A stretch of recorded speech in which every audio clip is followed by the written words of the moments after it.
बोले श्री प्राणनाथ प्यारे की जय, सतगुरु महाराज जी की जय, धाम के धनी की जय, सर्व सुंदर साथ की जय। तो चलते हैं सुंदर साथ जी महाराज जी के परिवार की तरफ, है ना। लौकिक परिवार का संबंध बता रहे हैं। तो बड़ा बेटा सोमदत्त, है ना।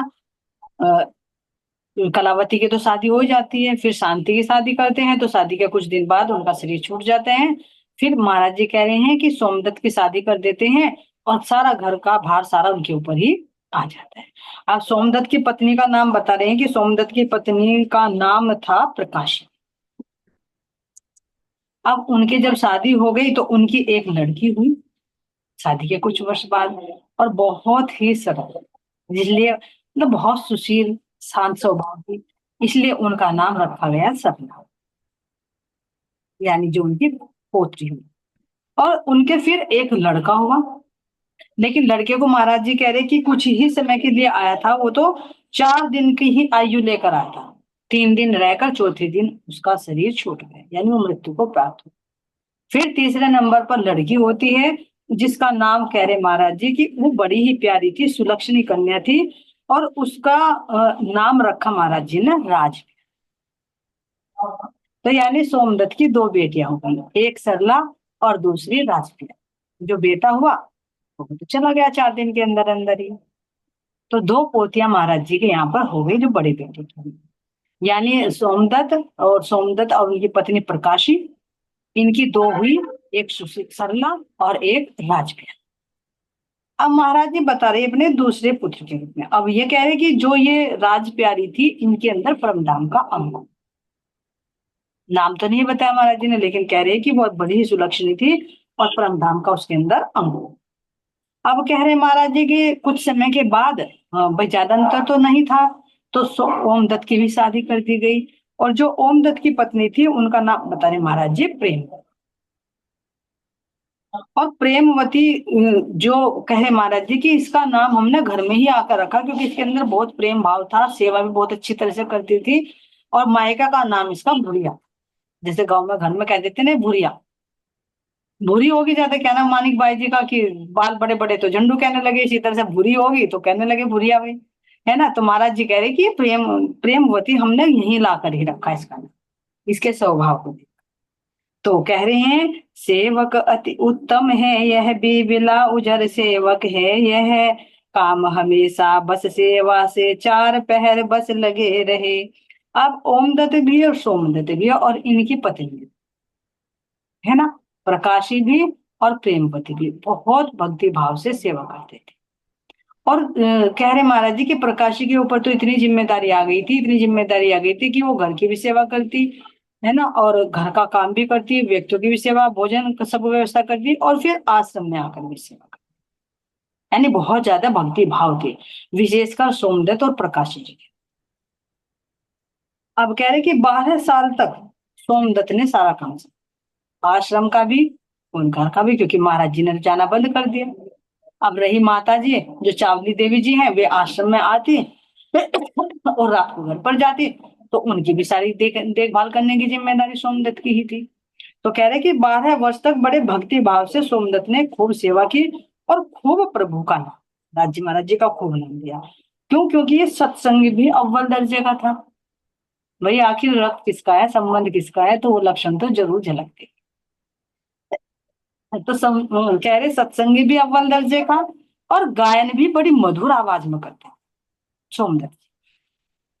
और वाद्य यंत्र अगर बजाने की नौबत आए तो वो भी अच्छी तरह से बजाते थे, यानी गाना भी, बजाना भी, और सेवा भी, और भक्ति भजन का हर तरह से परफेक्ट। तो इसी तरह से कह रहे हैं कि रूपवान, गुणवान, शीलवान आदि सब गुणों से भरपूर थे सोमदत्त। ये नहीं कि बाहर बाहर से, अंदर से भी। लेकिन अब क्या कह रहे हैं, लेकिन इस माया में सबके पीछे चिपके दुम छल्ले, माया इतनी पर बल बदल देती पल में ब्रह्मांडों को। अब इतने गुणवान होकर, इतनी सेवा भावी होकर, और घर के बड़े बेटे होकर, फिर भी माया कैसे झटका दे देती है उसको महाराज जी दिखा। क्योंकि कह रहे कि चाहे कितने भी भक्ति भाव में लगे रहे, चलते चलते ना जाने माया कब पैर पकड़कर खींच लेती है, पता भी नहीं चल पाता, बाद में होश आती है। तो यहाँ माया का बल दिखा रहे महाराज, सोमदत्त जी के गुण बताकर, उनके भक्ति भाव को दिखाकर, उनकी जिम्मेदारियों को दिखाकर, नहीं तो जल्दी से सेवा नहीं होती। सुंदर सा जी देखो, अपनी जगह खड़ा करके देखो, अपने ही पिताजी हो और उनको एक गुरु भाव से देखकर और फिर सेवा करना हर किसी के बस की नहीं। पता नहीं कि लौकिक दृष्टि ज्यादा है, देखने में यही आएगा, अरे ये तो मेरे पिताजी ही तो हैं।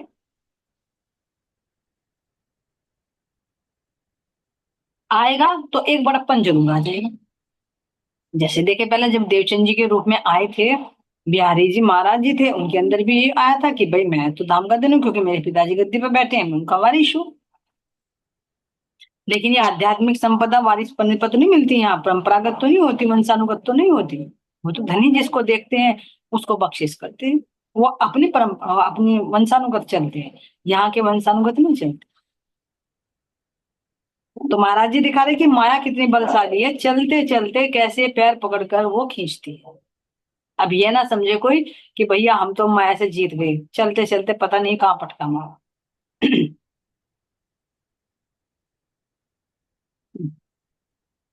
क्या बिसात आत्म बेचारी की, जो जो जीत सके इसको। अव्वल तो है खेल निराला, बाजी बद बद के आए, इसीलिए पीने भी इसके बंद जुगत से बंधवाए। ये माया इतनी बलशाली है कि न जाने कब कब किस रूप में ये आ जाए, तो इसलिए धामधनी ने इसके बंद भी बड़े जुगत से लगवाए। क्यों लगवाए? धनी के हुक्म से माया रची है, माया बड़ी बलशाली। तो ये देखो, जब माया के इतने अंदर गुण है कि वो रूप बदल बदल कर कैसे भ्रमित करती है, तो उसको बनाने वाले कौन है? धामधनी। तो उनकी जुगत कितनी बलशाली है। तो वो चाहे तो इस माया से निकाल सकते हैं, अन्यथा अपने बलबूते पर कोई माया से नहीं निकल सकता। ये माया का जो आता है ना हमारी वाणी में, सर्वप्रथम माया का ही प्रकरण। यहाँ महाराज जी माया का बल दिखा रहे कि बड़े बड़े भी हार गए इस, जो 14 लोग ब्रह्मांड के अधिपति ब्रह्मा विष्णु महेश और यहाँ तक की जो पंच वासनाएं हैं, सुख सगुन आदि नाथ रहे, लक्ष्मी नारायण ने फरी गई, विष्णु वैकुंठ लीधा माए, सागर शिखर ने मुंह क्या कहे। तो जब पूरा बता दे कि पाताल से लेकर वैकुंठ तक माया का ही विस्तार, तो इसके बीच में बचा कौन? तो जो ब्रह्म आत्मा है उनको भी बार बार ये झटका देती है, जिस जीव के बोली वो बैठी होती है। यहाँ चूक सबसे होती है, यहाँ भूल सब में आती, पूर्ण ज्ञान यदि हो भी जावे, आत्म फिर बिचली खाती। यहाँ चूक सबसे होती है, ध्यान में रखना। कोई भी ये दावा ना ले कि मैं जागृत हो गई, मेरे पे धनी की बहुत मेहर है, तो मेरे से कोई गलती नहीं। ये भी भूल भी गलती ही है, जो ये सोचे ना कि मेरे से भूल नहीं होगी, मैं जागृत होगी, ये भी भूल है, ये भी गलती है। ये हाथी का ठोर, हाथी बिना कोई ना बचा, या सिरदार। देखिए इंद्रावती जी के तो धाम हृदय में विराजमान हो गए थे युगल स्वरूप, वाणी अवतरित हो गई थी, रास प्रकाश सठ ऋतु कलश की दो चौपाइयां उतर गई थी अवसा में ही। और फिर वहां से जब गए हरजी व्यास के यहाँ से, तो कैसे माया ने घेर लिया, बुद्धि फेर दी, मति हर ली।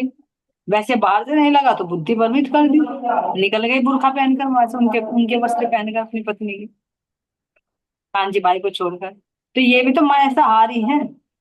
तो पता नहीं किस किस रूप में माया आकर ठग लेती है।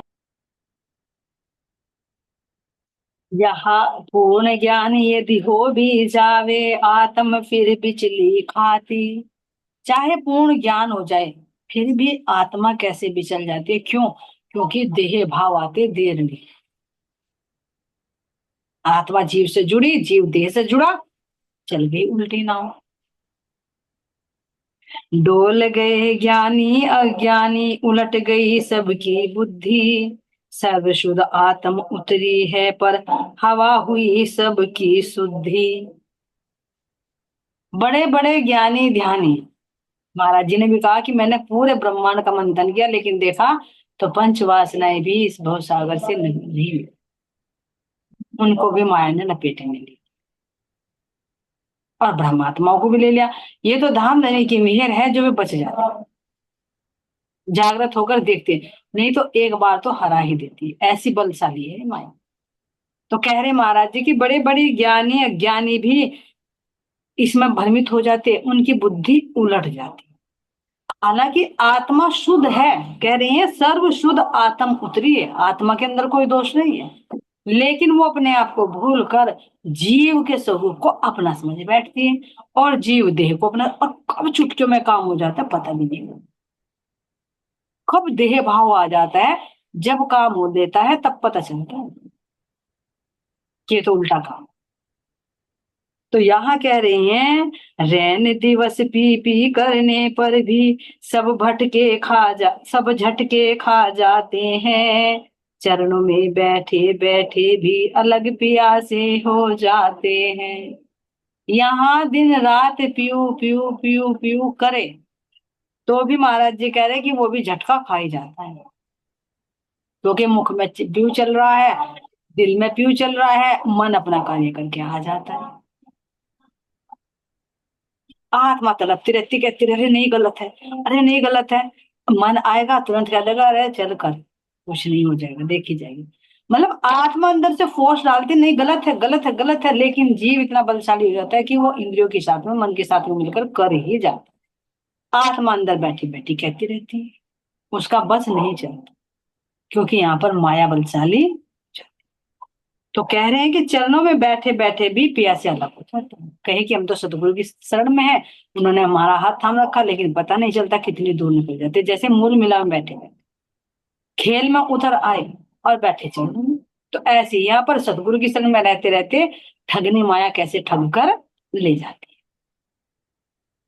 लिखा यही बीतक में आत्म खासुल खास न टिक पाया, अटल नहीं रह पाई डगमगाई दिख गई, भ्रम में फंसी खता खाई। बीतक में भी यही लिखा है कि जो खासुल खास आत्मा होती है ना, वो भी नहीं टिक पाती, वो भी माया में एक बार डगमगा ही जाती है, और भ्रम में फंसकर खता खा जाती, भ्रम के चक्कर में, माया के चक्कर में आकर वही खता हो गई। तो ये हंसी का कोई नहीं बचे, किसी की किसी तरीके से, किसी की किसी तरह से। वक्त वक्त की बात है, वक्त वक्त का खेल, युग के बिछड़े हुओं का हुआ मिनटों में मेल, हुआ मिनटों में मेल। कह रहे वक्त वक्त की बात है, कोई तो पास रहते रहते भी दूर है, और कोई दूर रहते हुए भी पास। ये देखो ये खेल की लीला, कोई शरीर से बहुत पास है लेकिन दिलों से बहुत दूर है, और कोई शरीर से बहुत दूर है लेकिन दिलों के बहुत नजदीक। जैसे हम मूल मिला में बैठे हैं, तन से धनी के बहुत नजदीक है, दूर नहीं है, लेकिन दिलों से दूर हो गए, खेल को देख रहे हैं। और यहाँ भी देखे, भले ही हम तनों से दूर है लेकिन दिल से हरक से नजदीक है, नहीं दूर भी नहीं है, और कहने की जरूरत नहीं है। अब कह रहे महाराज जी बता रहे हैं यहाँ पर कि अब दोनों लड़के हैं जो गृहस्थी बन गए, भाई उनकी अपनी पत्नियां हो गई, उनके अपने बच्चे हो गए, तो हमने गृहस्थी का सारा भार अब बेटों के ऊपर छोड़कर हम निसंक होकर आश्रम में ही रहने लगे।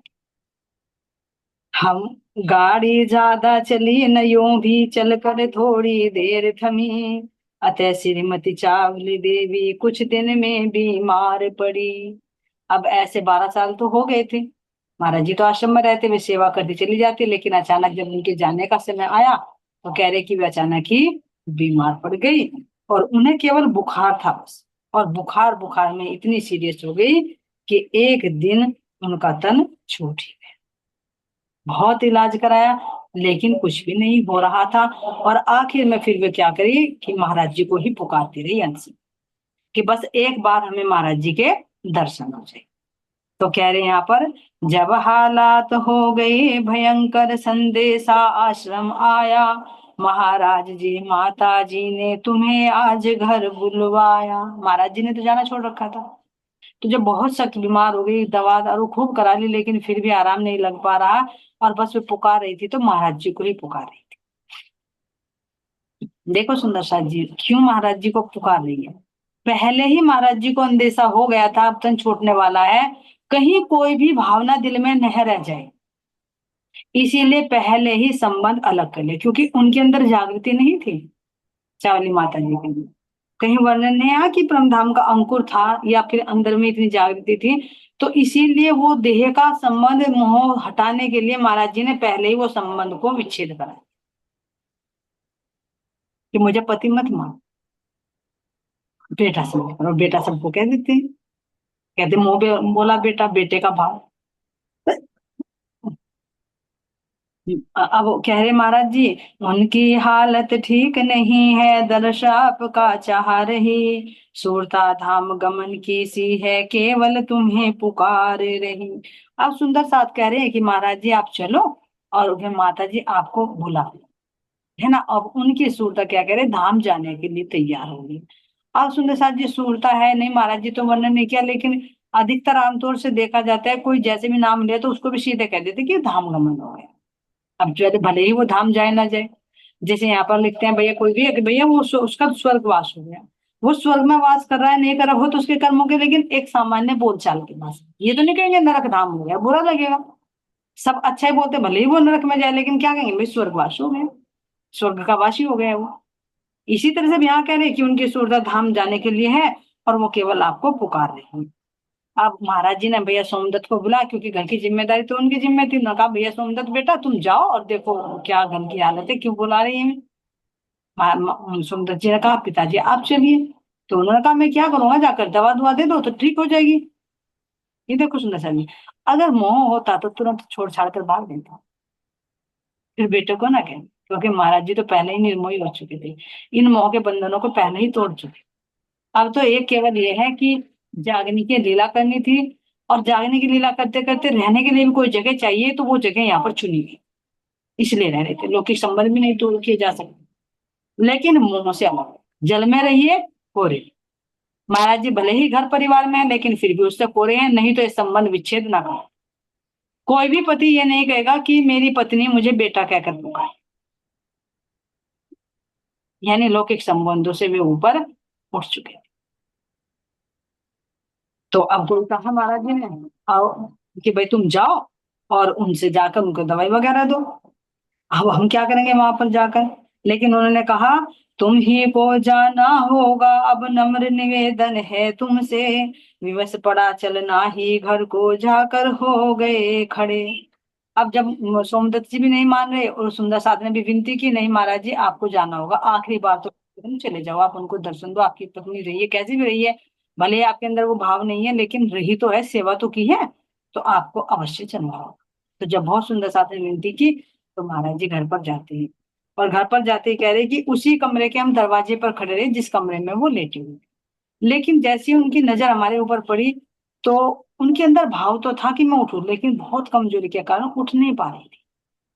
फिर भी जैसे तैसे करके फिर भी कह रहे हैं कि पास में आए, और आकर क्या कह रहे हैं, हालत और का हम धाम जाएंगे, अतः टिकट के लिए कहा। कह रहे कि हालत बहुत तंग थी, बहुत मतलब मजबूरी में उठी, और उठकर दरवाजे, महाराज जी अंदर नहीं गए, दरवाजे तक गए।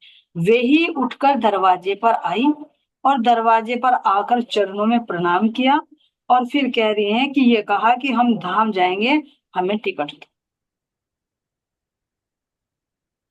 चाहना तो है सुंदर सा, भले ही अंकुरित नहीं है, लेकिन जीव का कहीं ना कहीं तो संबंध है जो जुड़ा है, कोई आम जीव नहीं है। फिर भले ही इस तन में उनकी जागनी नहीं हो रही है, क्यों, क्योंकि ये देह जो दी है, तो इससे लौकिक संबंध भी कुछ लीलाएं करानी होती है भाई, पिक्चर चल रही है तो इसमें कुछ ना कुछ तो रोल दिया जाता है। तो इस जीव को जो रोल दिया, सतगुरु की संगति मिली, शरीर का संबंध जुड़ा, ये भी कोई छोटा मोटा नहीं। फिर कैसे उनके विरह में कितना समय बिताया, घर छोड़कर चले गए, घर की जिम्मेदारी संभाली, और अब सेवा में, सेवा आश्रम में सेवा कर रही हैं, तो कोई कम नहीं है इनकी उसमें, ये सोचे। तो वास्तव में हक बनता है, अंदर तो इच्छा हुई कि हम अब धाम जाना चाहते हैं, अब हमें आप टिकट, तुम जानो घर घर बार वे बच्चे, वापिस तुम्हें सौंपती हूँ आज। कह दिया कि ये जो मेरे सिर पर डाल रखा ना आपने, कि अपने आप तो आश्रम में रह रहे हैं, और इनका बच्चों का, पोतों का, पोतियों का, पुत्रों का, बहुओं का मैं करूं, तो ये रहा आपका काम, मैं तो आपको आपका सौंपूंगा। अब मैं तो अपने घर जा रही हूँ, मुझे छुट्टी देगी। यानी आखिर में ये संबंध भी छुड़ा। अपने से तो अलग हटवा ही देता भाव, लेकिन अब परिवार के संबंधियों से भी अलग हटवा दे, नहीं तो मरते मरते भी बोलता ही नहीं में रह जाता है। हाय मेरी बहू, हाय मेरा बेटा, हाय मेरा ये। तो चलते समय उन्होंने कह दिया कि मुझे अब इनकी कोई जरूरत नहीं है, मैं आपके काम ही है, आपको सुन। तुम जा अंतिम दर्शन चाह रही थी, सो कर दी कृपया महाराज। मैं तो बस आखिर में आपकी दर्शन चाह रही थी। जैसे फूलबाई जी ने कहा था ना कि बस ये है कि जब मेरा सिर झुक जाए, आकर अपने चरण रज, मुझे अपने चरणों से छू देना मेरे नाथ, ताकि मुझे मुक्ति मिल जाए और पुनः मैं आपसे मिल सकूं। ऐसी इनकी कामना रही कि घर तो नहीं आ रहे, बीमार पड़ गई, आश्रम में नहीं जा पा रही, बस ये इच्छा है कि मैं अंतिम दर्शन उनके करूं। बहुत फर्क पड़ गया सुबह। पहले भले ही कैसे भी कटुए शब्द कहे हो, क्योंकि उस समय की सिचुएशन थी, हर कोई हिल सकता है। जब घर पर जवान बेटी बैठी हो, परिवार वाले गांव वाले ताने मारते हो, कोई भी विवाह करने के लिए तैयार ना हो, खर्चा देने के लिए तैयार ना हो, और पति देव से एक उम्मीद और वो भी पैसे ना लेकर आए, साधु बनकर आ जाए, तो हर कोई डगमग। सिचुएशन ऐसी है। लेकिन अब तो उनके महत्व को समझ गई, इतने सुंदर साथ सेवा में लग रहे हैं, उनकी शक्ति को पहचान गई। तो अब उन्होंने पति भाव से नहीं, परमात्मा के भाव से उन्होंने दर्शन किया। तो इसलिए कह रहे कि मेरी अंतिम इच्छा थी कि मैं आपके दर्शन करूं, और ये महाराज जी, आपने कृपा करके मेरी इच्छा को आपने पूर्ण कर दिया। नहीं तो क्यों किया सुंदर साहब? वो भाव देखा होगा ना अंदर का। नहीं तो वहीं थे जब विवाह हुआ तो कहा था कि ये दुश्मन मेरे घर में लाकर बैठा दिए, और घर में भी नहीं घुसते थे, घर छोड़कर चले गए। आज क्यों दर्शन देने के लिए आए? क्यों? क्योंकि उनके अंदर सेवा भाव जागरूक। उन्होंने उस ढंग से सेवा की, जीव के अंदर निर्मलता आई। भले ही देव बुद्धि थी, तब तो उन्होंने मना कर दिया था कि मैं नहीं करूंगा कौन बेटा। लेकिन फिर समझे कि महाराज जी की लीलाओं में कुछ राज है छिपा, जो हम समझ नहीं पा। तो कहे कि मेरी अंतिम इच्छा थी कि मैं आपका दर्शन करूं, तो आपने यहाँ आकर दर्शन देकर मुझे कृतार्थ कर दिया।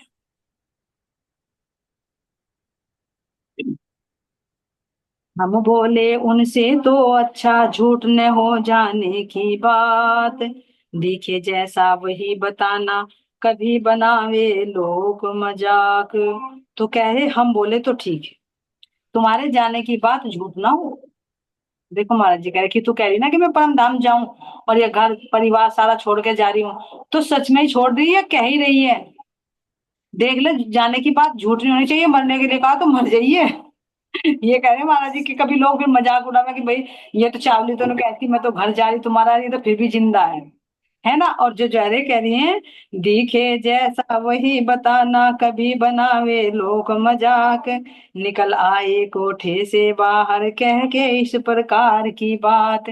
जो घर था तो ऐसी इस प्रकार की बात कह के कि जो तुझे दिखे वही बताना, कि तू घर जा रही है नहीं जा रही, तुझे कोई लेने आ रहा नहीं आ रहा, ऐसे ही बताना, कभी कोई बाद में मजाक बनाए। अब यहाँ कह रहे हैं, चले आए जल देकर आश्रम, छोटा फिर शरीर पश्चात, अंतिम संस्कार पत्नी का सभी साथ ने निपटाया।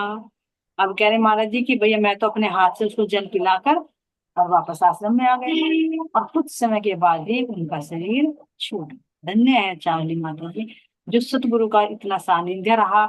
उस तन की भी सेवा की सुंदर साथ जी, जिस तन से आज कायमी की लीला हो रही, जिस तन से न जाने कितनी रूहें जाग रही है, तो उस तन की सेवा करने वाला तन भी धन, उसको भी सतगुरु की कृपा क्यों नहीं बरसी। तो सुंदर साथ ने मिलकर उनका कह रहे कि अंतिम संस्कार किया, और कह रहे कि हमें भी जिद की लोगों ने कि भाई तुम भी शमशान घाट तक चलो। तो फिर अंतिम विदाई महाराज जी कह रहे कि मैं भी उनको शमशान घाट तक अंतिम विदाई देकर, दाग सुधी पड़वा असोज की संवत 2000 विक्रम, हुआ चावली देवी का यो अपने हाथों धाम गमन, अपने हाथों धाम गमन। तो कह रहे हैं कि असोज मास की शुक्ल पक्ष की प्रथम, पड़वा कहते हैं प्रथम, तो जो कृष्ण जन्माष्टमी के बाद आते हैं भाद्रपद और फिर अश्विन। तो अश्विन को कह रहे हैं असोज की शुक्ल पक्ष की प्रथम, चावली देवी का धाम गमन हुआ संवत 2000, विक्रम संवत 2000, जब मंदिर की स्थापना हुई थी ना, अब ये कमरा बनकर तैयार हुआ था, राज्य पधराए थे इसी समय उनका धाम गमन हुआ। कह रही हैं कि चावली देवी का अपने हाथों, क्यों? क्योंकि अंतिम दर्शन भी मिले सतगुरु के, उनके चरण भी मिले, और उनके हाथों से मुंह में अंतिम जल की बूंदे भी डली, और अंतिम संस्कार भी उन्हीं के हाथों से किया गया जब शमशान घाट में पहुंचे। पहले अपने हाथ, तो क्यों नहीं सुंदर साथ जी, जीव पर कृपया होगी, स्तन पर कृपया होगी, थोड़ी मोटी बात नहीं। अब विशेष रूप से देखें, यहाँ पर भी आता है कि जब श्री कृष्ण रूप में थे, तो चाहे पूतना थी, बकासुर था, अघासुर था, कोई भी था, चाहे राक्षस बुद्धि लेकर क्यों ना आए, शत्रु भाव ही क्यों ना लेकर आए, जिसका भी उद्धार श्री कृष्ण के हाथों से हो, सब मोक्ष मिला। यमलार्जुन थे वृक्ष, उनका भी उद्धार हुआ, जो श्राप मिला हुआ था जब उखल से बांधे गए। तो जिनका भी उद्धार श्री कृष्ण के हाथों से हुआ, उनको मोक्ष मिला, और जबकि वे तो शत्रु भाव से भजते थे। अब यहाँ जो चावली माता जी के अंदर जो जीव था, उसने भी तो सेवा की ना। तो जिन सतगुरु के हाथों से जिस शरीर का अंतिम क्रिया हुई हो, है ना, अपने हाथों से जल पिलाया हो, है ना, सतगुरु की कृपा हुई हो, उनकी दृष्टि में रही और सेवा की हो, तो क्या उस जीव को मोक्ष नहीं मिले? मिलना चाहिए। अगर पीछे के उससे देखे तो मिलना चाहिए। तो कह रहे इस तरह से धाम गमन हुआ, तो जीव परम धाम में, अगर मान लीजिए परम धाम की आत्मा का अंकुर भी नहीं था, तो जीव भी था, तो जीव भी तो धाम में जाएगा ना, मुक्ति धाम है जो, कोई ना कोई सा तो धाम मिलेगा, क्योंकि एक ही धाम थोड़ी है परम धाम। धाम तो कई हो गए, बैकुंठ धाम भी हो गया, स्वर्ग धाम भी हो गया, और फिर 8 मुक्ति धाम भी हो गए। जहां जिस जीव का लेवल है, तो उस जीव को क्यों नहीं मुक्ति मिलेगी?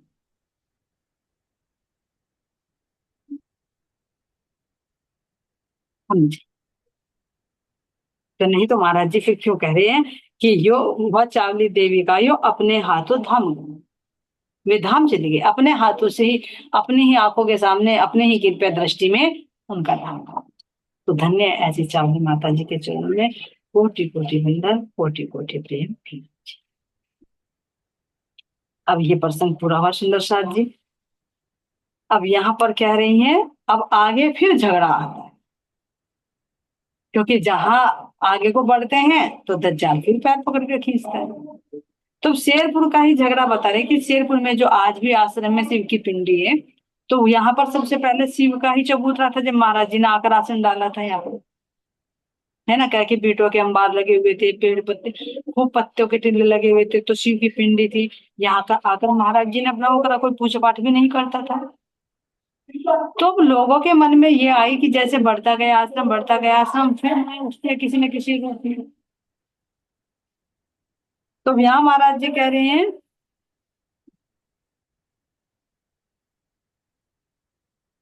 तो कह रहे हैं अब जब शिव चबूतरे की आड़ लेकर झगड़ा, अब कुछ ना कुछ तो झगड़े के लिए मुद्दा चाहिए।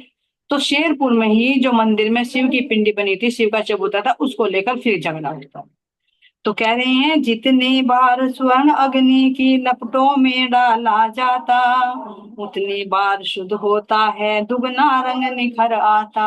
सोने को जितनी बार भी अग्नि में तपाया जाए, उसमें उतना ही नया रंग आता है। इसीलिए कह रहे हैं कि यहाँ पर जितनी बार झगड़ा होगा, उतनी ही सतगुरु की और प्रशंसा फैलेगी और महिमा फैलेगी।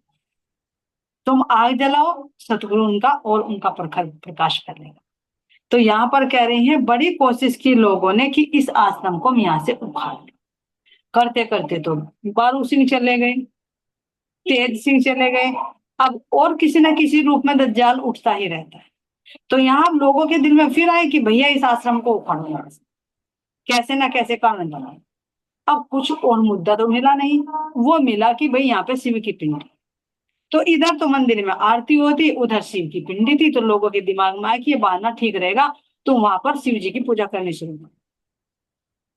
तो अब यहाँ कह रहे हैं शिव चबूतरा है आश्रम में जो अपने मजहब का है, उसकी पूजा शुरू करा दो, यही तरीका अच्छा है। लोगों ने ढूंढ ली कमी कि भाई शिव का चबूतरा है तो वहां पूजा शुरू करा दो, है ना। लोगों के दिमाग में ये तो मुसलमान है, तुम अपनी अपने मजहब का है, वो तो हिंदू, हिंदू धर्म का है, और तुम वहां पर पूजा शुरू करा दो। अब शेरपुर के लोगों ने और उंगली लगा दी। तो उंगली लगाकर किसी न किसी को तो पकड़ते ही है, तो एक अध्यापक थे वहीं जड़ोदे में ही, शेरपुर की, उनको पकड़ लिया। अब वो पहले क्या करने लगा, दो चार बच्चों को ले जाता, वहां जाकर खूब पढ़ाता दिन भर, और खूब डंडे से पीट पीट कर वहां हा हुल्लड़ मचा देता। और शाम को जैसे ही संध्या आरती का समय होता, वो जोर जोर से शिव की पूजा करने लगता। तो ऐसे महाराज जी ने देखा, भैया ये तो समझ गए कि ये कोई पूजा पाठ तो करने वाला है नहीं ना, ये बच्चों को पढ़ाने वाला, ये तो हो ना हो इसकी झगड़े की मंशा है। और ये भी लग गया कि ये अपने इशारे पर नहीं, किसी और के इशारे पर नाच रहा है। अब यहाँ महाराज जी कह रहे हैं,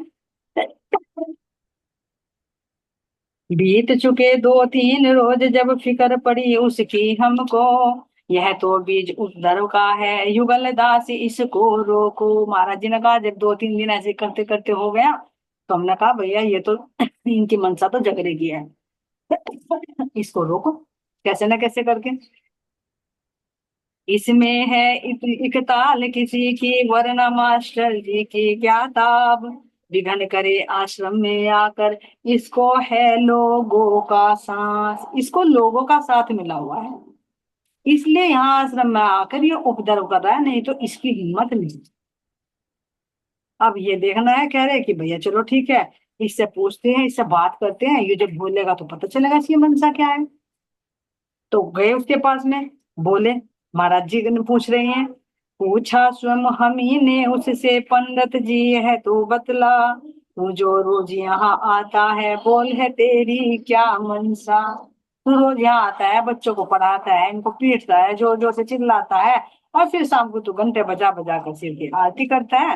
भाई तू ये तो बता, तेरी मनसा है क्या, तेरे दिल में क्या है, ये तो तू बता दे हमें।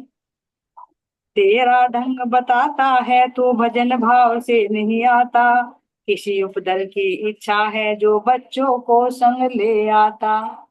भाई तू बच्चों को संग लेकर आता है, तो तू भक्ति भजनी करने नहीं आता, हमें तो लग रहा है कि तू यहाँ लड़ाई झगड़ने के मकसद से आता है। महाराज जी ने बता दिया। अब कह रहे हैं यहाँ पर, यहाँ आएगा खता खाएगा, मास्टरी यहाँ नहीं चलती, सुनकर इतना चला गया रुका नहीं अगले दिन भी। महाराज जी ने कहा भैया तेरी ये मास्टरगिरी यहाँ नहीं चलने की, तो चुपचाप वहां चला जा, नहीं तो तेरा अच्छा नहीं। लेकिन वो कहा, वो तो गांव में जाता तो गांव वाले भड़काते, इधर आता तो महाराज जी डराते, लेकिन वो किसकी मानता, गाँव वाला। अगले दिन फिर आ गया यहीं पर, और क्या कह रहा कि और ज्यादा बच्चों को लेकर आया इस बार, पहले तो 2 4 ही थे, अब के बाद ज्यादा लेगा ताकि ज्यादा शोर शराबा करे। खूब अधिक था हल्ला गुल्ला, नागफनी और कू के संग, उछल कूद बेढंगे ढंग के सब दिखता था हुड़दंग। अब कोई ढोल धमाके, कोई डमरू ले रहा है, और आरती के टाइम पर ही जोर जोर से शोर मचा रहे। महाराज जी को लग गया ये आरती भजन भक्ति नहीं करने देना, इनका तो मकसद है हाउल्ला। अब यहाँ कह रहे हैं हमको तो फिक्र पड़ी, सोचा भाई क्या करें, लेकिन तभी युगलदास जी बोल पड़े कि महाराज जी आप चिंता ना करो, इसका इलाज मैं अपने आप करूँ, तुम चिंता मत करो, मैं अपने आप इलाज करूँ। महाराज जी कैसे करते हैं, फिकर। जुगलदास बोला हमसे बस तुम तो अपना रहने दो, हमें उठावे अपना आसन, हमें गांव में जाने दो। अब जुगलदास जी ने महाराज जी को कहते, महाराज जी आप कष्ट मत करो, इसका समाधान मेरे पास है, तुम चिंता ना करो, मुझे पता लग गया कि ये गांव वालों का भड़काया हुआ है, तो इसका इलाज मैं कर रहा हूँ। महाराज जी ने कहा ठीक है भाई तू कर ले चल। अब गए मास्टर जी के पास, और मास्टर जी के पास कहा भैया तू तो यहीं लगाएगा ना आसन, तू तो यहीं बच्चों को पढ़ाएगा, यहीं आरती बजाएगा, यहीं शंख ढोल धमाके बजाएगा। कि हाँ मैं तो बजाऊंगा, हमारा शिव चबूतरा है, हम तो हमारे सनातनी है, हम पूजा करेंगे यहाँ पर, तुम कौन होते हो रोकने वाले। तो उन्होंने कहा जुगलदास जी ठीक है भाई हम रोकने वाले नहीं, हम खुद उठे, तू यही आसन लगा और हम चले अपने घर। कोई बात नहीं, मैं तो यही शेरपुर का यूं पास गए, और शेरपुर में ही जाके वही आसन लगा लेंगे। अब गए वहां पर, उनको पता था कि घर वालों की मिली भगत है इसमें। तो अब जैसे ही घर पर गए, और जाकर उन्होंने अपने भाइयों को कहा भाइयों सुनो, देखो आश्रम में तो वहां पर वो मास्टर जी चला गया, वहां तो वो शिव की पूजा करते हैं, हम नहीं कर पाते, और रही बात अब मेरी, तो भैया अब मैं तो यहाँ जो मेरा हिस्सा है ना घर का, मेरा हिस्सा दे दो आधा, मैं अपना आधा हिस्सा बांटूंगा, और इसमें मैं तो यहाँ आसन डालूंगा। अब घर वाले सोचे तो साधु महात्मा बन गया, अब उसका कहाँ जमीन और कहाँ घर का हिस्सा देंगे। अब जब आकर उसने मांगा अपना हिस्सा, तो उनके तो कान खड़े हो गए। हम सोचे भैया ये तो भारी पड़ गया, हमने तो भेजा था मान के वो हटवाने के लिए आश्रम, और ये तो हमारे घर का हिस्सा मांगने लगा, ये तो भारी बात पड़ गई। भाई हमें तो हटाना था महाराज जी को, हमें क्या पता था हमें अपने घर की बलि देनी पड़ेगी। अब जिद पर अड़ते अड़ते फिर कहने लगा कि भाई चलो, लड़ाई झगड़ा हुआ कि दे देंगे दे देंगे। अब उसने कहा तू क्या करेगा? अरे भाई कुछ नहीं, मैं तो ऐसा हूं ना, हम मुसलमान हैं तो मैं तो यहाँ मस्जिद बनवाऊंगा भाई अपने हिस्से में, और यहाँ मुल्ला को बनाकर अजान लगवाऊंगा। मेरा हिस्सा तो मैं अपने हिस्से में खुश ही करूँ।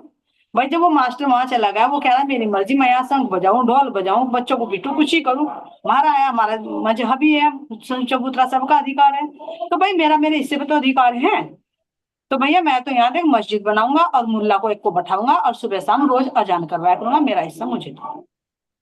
अब इतना सुनते ही तो उन्हें सारे पता लगा, ये तो भैया उल्टी बाजी पड़ गई हमारे पे, हमने तो भेजा था आश्रम हटाने के लिए, तो ये हमारे घर से उजाड़ करने वाला है। अब पता था उनके स्वभाव का, जुगलदास है कड़े, अगर जो ठान ली तो करेगा जरूर। तो आखिर उन्होंने कहा कि पासा बदल गया, कौन है वो मास्टर, जबकि पता था। अब वो मास्टर वहां पे जा रहा, अच्छा तू रोक, हम उसे रोकेंगे। तो जो खाला आता था, जो नाला आता था, वहीं पर गंडासा लेकर बैठ गए कि कहाँ है वो मास्टर, उसे हम काटेंगे। कहा उसने विघन डाल दिया वहां जाके, हमारे जुगलदास तो इतने भक्ति भाव में होता था, वहां जाकर रुकावट डालने लगा। अब वो पलटा मार गए थे।